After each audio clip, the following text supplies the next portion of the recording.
Magandang araw po sa ating lahat and welcome back to our channel Motor Ride by Motoserye. So, ngayong araw po na to ay magre-review tayo ng ating ADB 160. So, honors review po tayo. Ibig sabihin po, ito po ay ating pagmamayari ng motorsiklo. So, 6 na buwan na pala ang nakakalipas nung inacquired natin itong ADB 160 or the Adventure 160 ng Honda. At to be honest, galing din tayo sa mga adventure bikes na meron tayo. Pero talagang pinahanga po tayo, pinabilib tayo nitong ADB 160 dahil sa napakagandang performance nito.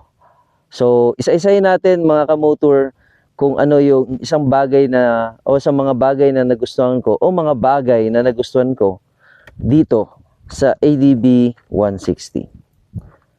So, ano pang hinihintay natin? First thing first, ano ba yung isang bagay na nagustuhan ko dito sa ADB 160? So, isang bagay, one is, eto, yung liwanag ng ilaw na meron dito sa ating ADB 160, talagang pinahangan niya ako.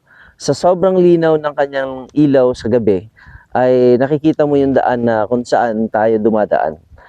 At kahit na maulan, makita mo maliwanag pa rin yung bato ng liwanag ng ating headlights.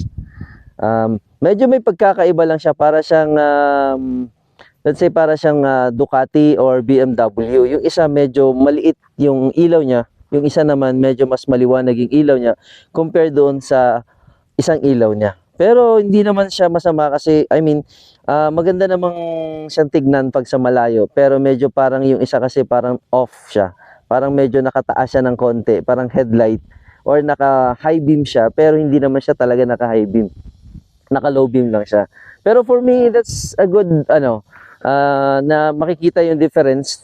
Tapos pag halimbawa merong nagpapasa akin at nakikita nila na medyo malakas yung isa, so hina-high beam ko lang para makita nila na hindi talaga tayo naka-high beam, kundi naka-low beam pa lang tayo.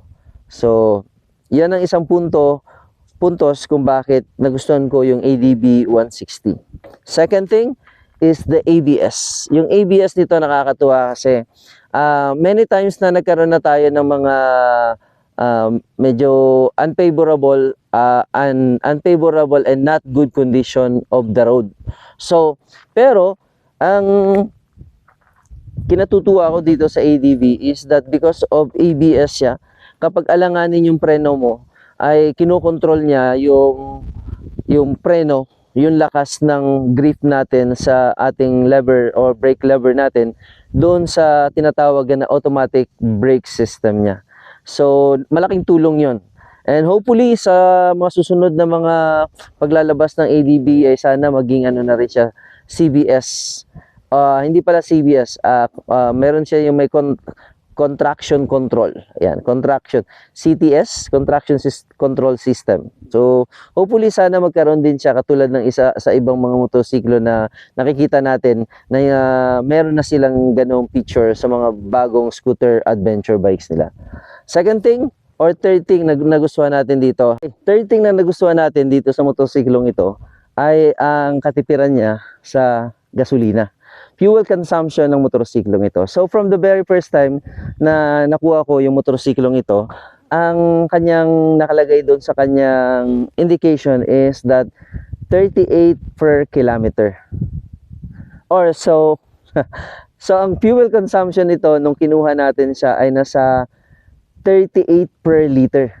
So for 1 liter is 38 kilometer ang kaya niyang takbuhin. At habang ginagamit natin siya, months pass by, ay nakita natin na medyo parang tumipid yung motorsiklo natin. Kasi from 38 mga kamotor, ngayon, yung ating motorsiklo, tingnan natin kung ilan ang nakalagay. Check natin sa inyo. Ayan o. Kung napapansin nyo, ayan ang nakalagay. 41.2. 41.2 na po yung kanyang fuel consumption. Ayan. Kilometer, 41.2 kilometer per liter ang consumption ng motorsiklo natin ngayon. So habang tumatagal, si ADB 160 ay tumitipid ito. May mga kaibigan tayo na mga gamit din ay ang itong ADB 160 ay sabi nila nasa kanila ay parang 42, 43 or 44. So magandang bagay 'yun kasi kumbaga nakikita natin na mayroong development sa fuel consumption ng motorsiklo.